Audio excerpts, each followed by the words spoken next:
Hello again. Well, life, it seems, is slowly returning to normal in Italy. Shops, bars and museums have reopened after 2 months. Religious activity is also resuming.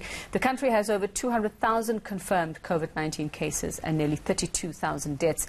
Let's find out what's happening on that side. We chat now to Nicoline Santomartino. She's a South African living in Italy. She has been for about 10 years and joining us via Skype from Turin. Nicoline, good morning, and thanks so much for your time. And I suppose for us here in South Africa, where we're looking at easing restrictions, we don't know how we're going to handle that.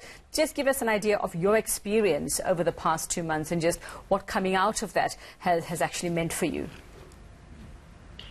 Yeah, it's a pleasure to be here with you today. So here our schools were closed way before the rest of the lockdown started. So for me, being a business owner of a school and for teachers, it has been really difficult. Initially, you pass through all the different phases, the anger, the why do I have to stay in lockdown?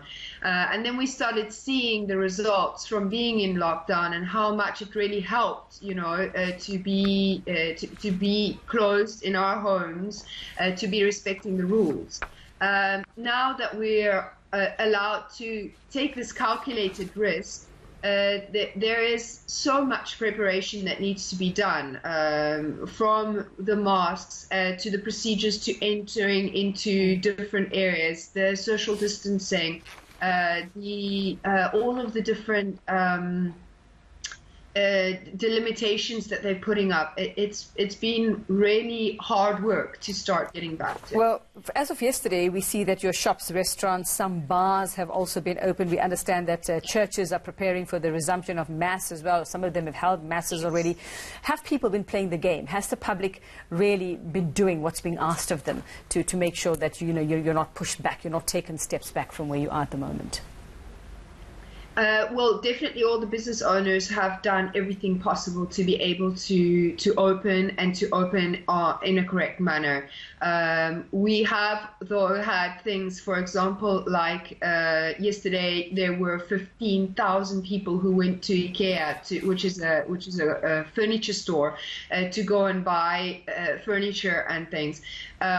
So it's not all very smart. At the same time, people are respecting the rules of staying in a line. So the lines are much longer. It takes a lot more time.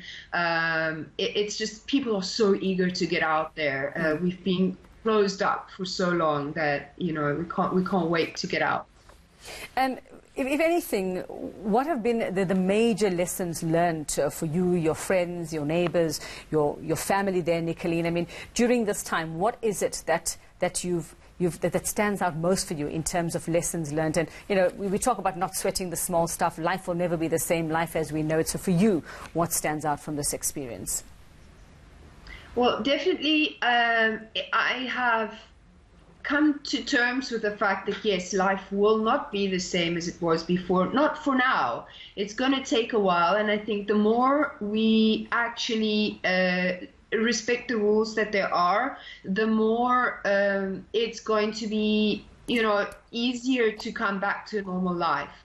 It's going to take time, and it's frustrating because not everything is available the way that we used to, and we need to learn to slow down on life a lot, especially here in Europe where we have really fast times. Our days are extremely long and we do a lot of work in one day.